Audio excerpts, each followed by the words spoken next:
మనస్సు లయమైన తరువాత బుద్ధి ఒకటి లయించకుండా ఉండు, అది తుర్యావస్థ బ్రహ్మావస్థగాను ఉన్నదని అట్టి స్థితిని పొందవలసినప్పుడు ఏమైతుంది అంటే మనస్సు లయించి విషయాలన్నింటినీ వదిలేసింది.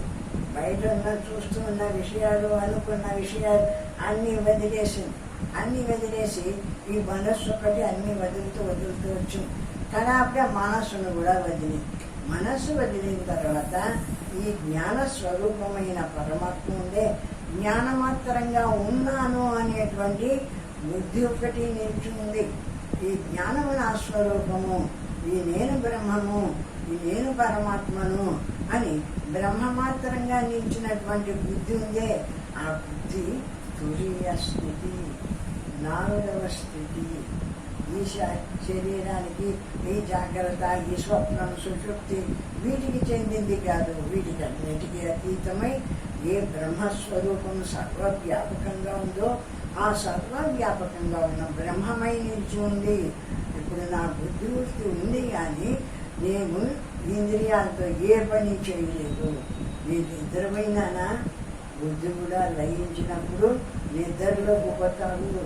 అట్లా బుద్ధి లయించకుండా మొత్తం అన్నిటినీ లయింపజేసి జ్ఞానమాత్రంగా నిలిచి ఉన్నావు అంటే, శుద్ధంగా జ్ఞానమాత్రంగా నిలిచి ఉన్నావంటే అది పరమాత్మ స్థితి, బ్రహ్మ స్థితి. ఆ విధంగా ఉండిపో, అంతేగాని అన్నిటినీ ఇంకా ఇది విడుచు అని బయట ఉండవాకు. అది మౌనంగా నిలబడు, నిశ్శబ్దంగా నిలబడు. నిరాకారమైన ఏ జ్ఞాన స్వరూపమో సర్వాన్ని ఆడిస్తుందో జ్ఞానమాత్రంగా నిల్చు, ఊరికే ఉండిపో. ఆ విధంగా బుద్ధితో జ్ఞానాకారాన్ని పొంది జ్ఞానమాత్రంగా నిలిచి ఉండు పరమాత్మ స్థితిలో అంటారు. అది తుర్యావస్థ బ్రహ్మావస్థగాను ఉన్నదని అట్టి స్థితిని పొందమని భావం. అది తుర్యావస్థ అంటే ఈ జాగ్రత్త, ఆ స్వప్నము, ఆ సుషుప్తి, గాఢ నిద్ర, ఇవి కొన్ని ఇంద్రియాలతో ఒక్కొక్క అవస్థ వస్తుంది మనకు. ఇప్పుడు జాగ్రత్త అవస్థ బయట కళ్ళు, చెవులు, కాళ్ళు, చేతులు ఇవన్నీ పనిచేస్తున్నప్పుడు బయట ఉంది జాగ్రత్త అవస్థ. ఇంకా లోపలికి పోతుంది. ఇవన్నీ బయట ఉండేటువంటి ఇంద్రియాలన్నీ మనసు మీద పడేస్తున్నాం కదా, ఇవి కళ్ళు మూసుకొని ఉండిపోతున్నాయి కదా. లోపల మనస్సు ఒక్కటే పనిచేస్తుంటుంది, అది స్వప్నావస్థ. ఆ మనస్సు కళ్ళు తానే అవుతుంది, చూసేది తానే అవుతుంది, వినేది తానే అవుతుంది, అక్కడ మాట్లాడుతుంటుంది, వింటుంది, చూస్తుంటుంది, అన్నీ చేస్తుంది కదా. మరి ఈ కళ్ళతో చూసిందా, ఈ చెవులతో వినిందా? ఇవి కాదు, ఈ ఇంద్రియాలని ఇక్కడ పడేసింది. ఈ పడేసి లోపల 9 ఇంద్రియాల చేత ఆ మనసు ఆ స్వప్నంలో సంచరిస్తూ ఉంటుంది. స్వప్న ప్రపంచాన్ని ఒకటి తయారు చేసుకొని అక్కడ సంచరిస్తూ ఉంటుంది. ఇంకా కొంత పోయినప్పటికీ అది కూడా లేకుండా పోయి కేవలము అజ్ఞానంలో అన్నీ లయించిపోయి ఏమి తెలియని స్థితిలోకి జారుకుంటాయి. గాఢ నిద్రలోకి పోయేటప్పటికీ ఈ విధంగా ఉంటాయి 3 అవస్థల స్థితి. కానీ పరమాత్మ స్థితి ఇట్లా ఉంది మనకు. అంటే ఈ జాగ్రత్త అవస్థలో ఉన్నాము, మనమేం నిద్రపోలేదు, జాగ్రత్త అవస్థలో ఉన్నాము, బ్రహ్మాసం వేసుకొని కూర్చున్నాము, చక్కగా నేర్చి పడుకోలేదు, నిద్రపడలేదు, హాయిగా వదిలిపోయినాము. ఈ ప్రపంచాన్ని దేన్ని అనుకోవడం లేదు, శుద్ధంగా జ్ఞానం ఉండేది, సర్వాన్ని చూసేటువంటి జ్ఞానం ఒకటి ఉంది. ఇప్పుడే అనుకున్నాం కదా, ఇది స్థూల శరీరము, బయట ఉండేది ప్రపంచము, దాన్ని చూసేది స్థూల శరీరము, దానికి లోపల ఉండేటువంటిది తెలుసుకునే మధ్యలో ఉండేటువంటిది జ్ఞానం. ఈ స్థూల శరీరానికి ఆ ప్రపంచానికి మధ్యలో ఉండి ఈ జ్ఞానము నేత్రం ద్వారా పోయి జ్ఞానం పనిచేసి విషయాలను చూస్తుంది. అదే జ్ఞానం చెవి ద్వారా బయటకు వచ్చే విషయాన్ని వింటుంది. అదే జ్ఞానం ముక్కు ద్వారా వాసన చూస్తుంది. ఈ విధంగా ఒకే జ్ఞాన స్వరూపము పంచ జ్ఞానేంద్రియాల ద్వారా నడుస్తూ ఉందంటే అది జాగ్రత్త అవస్థ. ఇప్పుడు ఈ విధంగా వాడుకుంటూ అలా నడుస్తూ ఉంది. ఇంకా లోపలికి పోయిందంటే ఈ జ్ఞానాన్ని తెలుసుకొని ఈ బ్రహ్మాన్ని తెలుసుకొని అన్ని వదిలేసి అంతర్ముఖమై ఏది అనకుండా హృదయంలో నిరాకారమై నిలిచిన శుద్ధ జ్ఞానంగా నిలబడింది అంటే ఆ జ్ఞాన స్వరూపంగా మాత్రమే ఉంది. అది తురీయావస్థ. 4వ స్థితి. ఈ 3 అవస్థలు అమ్మా జాగ్రత్త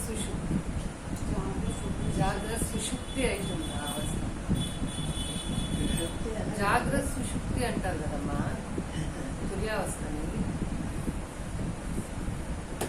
జాగ్రత్తగా ఉండాలా, మరి సుషుప్తిలో ఏమి లేనట్టు ఉండాలి. జ్ఞానమాత్రంగా నిలిచి ఉండవాల, బుద్ధి లభించకూడదు. బుద్ధి బ్రహ్మాకారమై నిలిచవాల, బుద్ధి ఉండవాల, మనస్సు ఉండకూడదు. మనస్సు ఉంటే ప్రపంచంలో అన్ని విషయాలు తీసుకొని వస్తుంది. కాబట్టి మనస్సును విడిచేయి, బుద్ధిని మాత్రం ఉంచుకో. ఆ బుద్ధిని కూడా బ్రహ్మ విచారం చెయ్యి. నేను ఈ జ్ఞాన స్వరూపం, నేను ఇంద్రియాల ద్వారా బయటికి వచ్చి అన్నీ తెలుసుకుంటా. వద్దనుకొని వెనక్కి వచ్చిన జ్ఞానమాత్రంగా ఉన్నా, నేనున్నాను జ్ఞానస్వరూపమై. కానీ నేను దేన్ని చూడలే.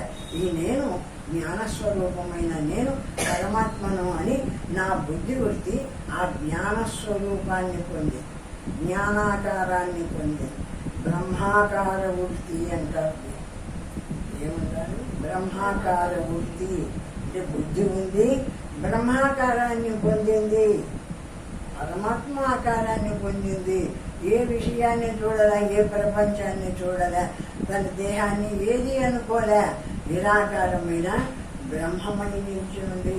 ఇది తురీయ స్థితి, తురీయ అవస్థ అంటారు. ఈ జ్ఞాన స్వరూపాన్ని అంటారు.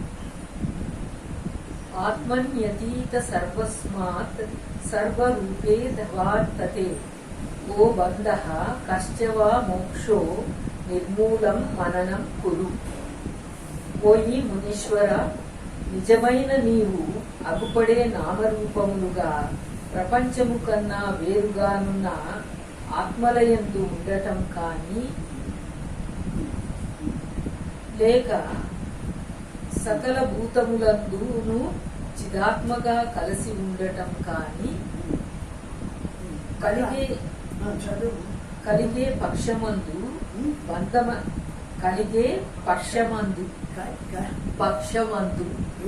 వైపు కదిలే బంధమనగా నేది, మోక్షం ఎక్కడిది, ఎవరికి? నీవు ప్రపంచము కన్నా వేరుగానున్న ఆత్మవైనను ఆత్మకు బంధము లేదు. ఎట్టున్నావు ఇప్పుడు? నువ్వు స్థూల శరీరంలో ఉన్నావా? స్థూల శరీరాన్ని విడిచేసినావు. ఈ మనోబుద్ధుల్లో ఉన్నావా? సూక్ష్మ శరీరమైన మనసుతో అదిట్లా ఇదిట్లా అని ఏమన్నా భావిస్తున్నావా? అది విడిచేసినావు. ఈ జ్ఞాన స్వరూపమై ఏ పరమాత్మ సర్వవ్యాపకంగా జ్ఞాన స్వరూపమైందో ఆ జ్ఞాన స్వరూపమైన పరమాత్మ నాలో ప్రకాశిస్తుంది కదా. సర్వాన్ని తెలుసుకునే జ్ఞానం ఉంది కదా. జ్ఞానం ఉంది కానీ నా జ్ఞానం దేన్ని తెలుసుకోలేదు. జ్ఞానమాత్రంగా నిలిచి ఉన్నాను. ఇప్పుడు ఎట్లున్నాను అంటే స్థూల శరీరంగా ఉన్నానా, సూక్ష్మ శరీరంగా ఉన్నానా, ఇంద్రియాలుగా ఉన్నానా, ఏది లేదు. ఏ జ్ఞానం ఉందో సర్వాన్ని నడిపిస్తూ ఉండేటువంటి శుద్ధ జ్ఞాన స్వరూపమైన ఏ బ్రహ్మముందో బ్రహ్మమాత్రంగా నిలిచి ఉన్నాను, జ్ఞానమాత్రంగా ఉన్నాను. నా బుద్ధి బ్రహ్మాకారాన్ని పొందింది, బ్రహ్మమాత్రంగా నిలిచి ఉంది. అట్లా ఉన్నాను నేను ఈ జ్ఞాన స్థితిలో అనేటువంటి అనుభవం పొంది ఇది నా స్థితి, ఈ విధంగా ఉన్నాను అని బాగా అనుభవం చేయగలను వీళ్ళంతా.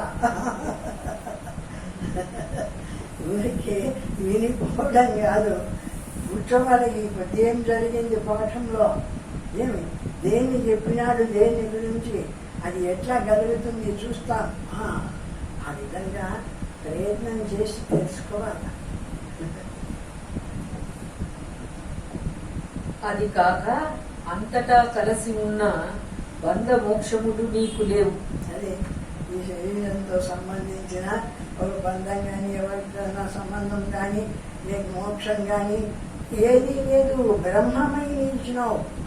కేవలము శుద్ధ జ్ఞాన స్వరూపమై సమస్త ప్రపంచానికి ఏది ఆధారమై ఏ బ్రహ్మస్వరూపముందో బ్రహ్మమై నిలిచినావు. నువ్వు మోక్షాన్ని పొందినాను, నాకు మోక్షం వచ్చింది అనుకుంటావేమో, అది కూడా నీకు లేదు. నేననే వస్తువే లేదు. నేను ఒక పదార్థం ఉంటే కదా నాకు మోక్షం. నేనే లేను. ఉన్నదంతా చిద్రూపమైన శుద్ధ జ్ఞాన స్వరూపమే ప్రకాశిస్తుంది. సర్వవ్యాపకంగా అనంతమై శుద్ధ జ్ఞానమే ప్రకాశిస్తుంది. ఆ జ్ఞాన స్వరూపుడనైనాను, అంతేగాని నాకు బంధము లేదు, మోక్షము లేదు అనేటువంటి స్థితిలో ఉండిపో. అంతటి స్థితి రావాలా? మోక్షం కావాలా? మోక్షాపేక్ష కూడా పనికిరాదు. ఏమి ఇప్పుడు ఏదో ఈ శరీరంతో నేను ఈ ప్రపంచంలో కష్టపడుతున్నాను, ఈ కష్టం లేని మోక్షం కావాలా?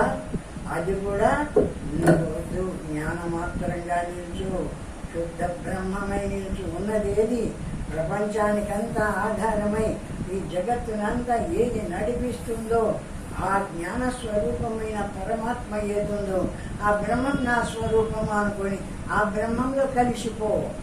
ఈ శరీరం ఉండంగానే ఈ బ్రహ్మత్వంలో ఏకమైపోగాని నీకు ఇంకా నాకేది వద్దనుకో.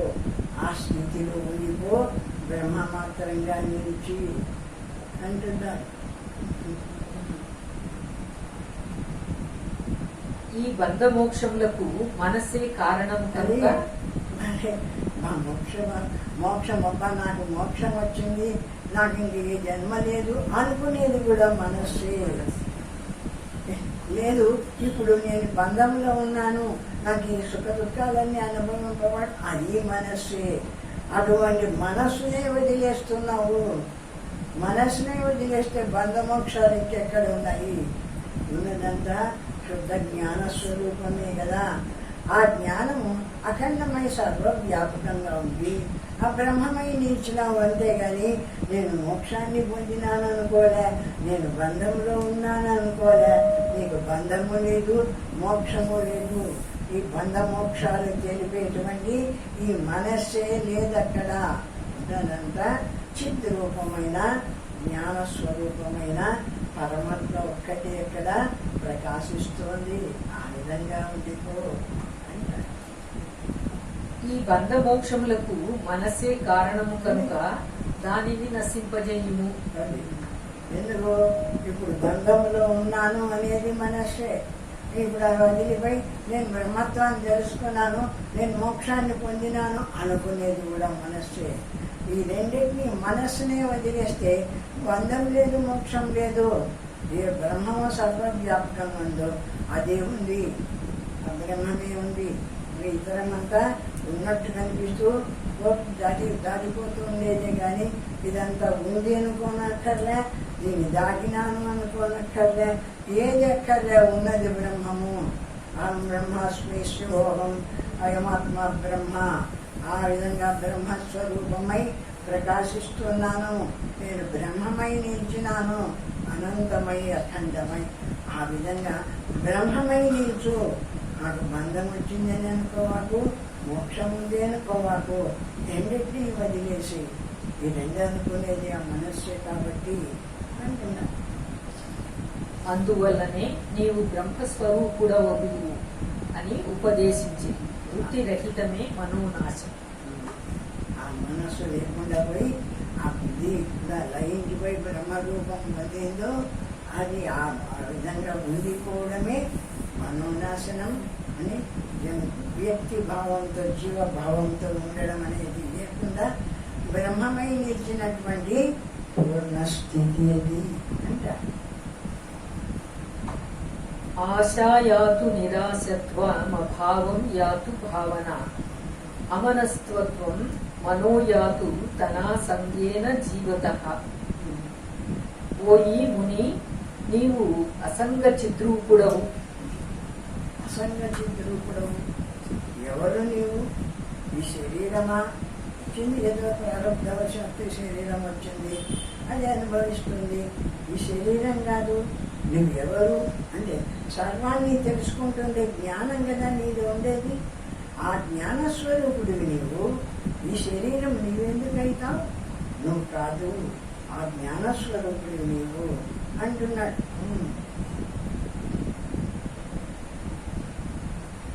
ఇట్లే భావన చేత జీవించి ఉన్న నీ యొక్క ఆశ నిరాశ అయిపోవుగాక. ఇంకా నేను బంధం పోగొట్టుకుంటాను, మోక్షం పొందుతాను అనేటువంటి ఏవైనా కొన్ని ఆశలు ఉంటాయి కదా నీకు అజ్ఞానంతో ఉన్నప్పుడు. ఆ ఆశలు నిరాశ అయిపోవుగాక. అంటే నాకు బంధము లేదు, మోక్షము లేదు, ఉన్నదంతా బ్రహ్మము, బ్రహ్మమే నా స్వరూపం.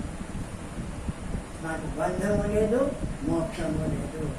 ఈ నేననేది ఉంటే కదా బంధము, మోక్షము. ఈ నేననేది మనస్సు కదా, మనస్సు బుద్ధి. అది ఉంటే మోక్షం కావాలి, బంధం వద్దు అని అడుగుతుంది.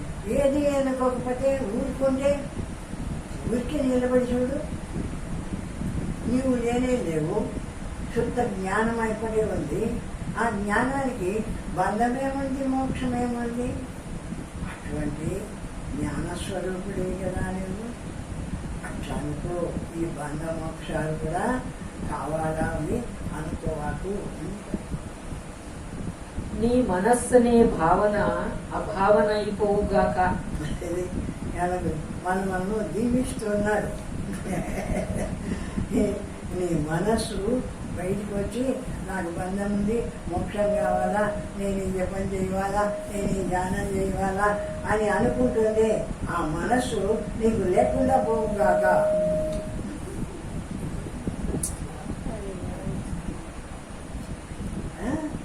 ఆ మనస్సు నీకు లేకుండా పోవుగాక. అంటే ఇది శాపమా వరమా?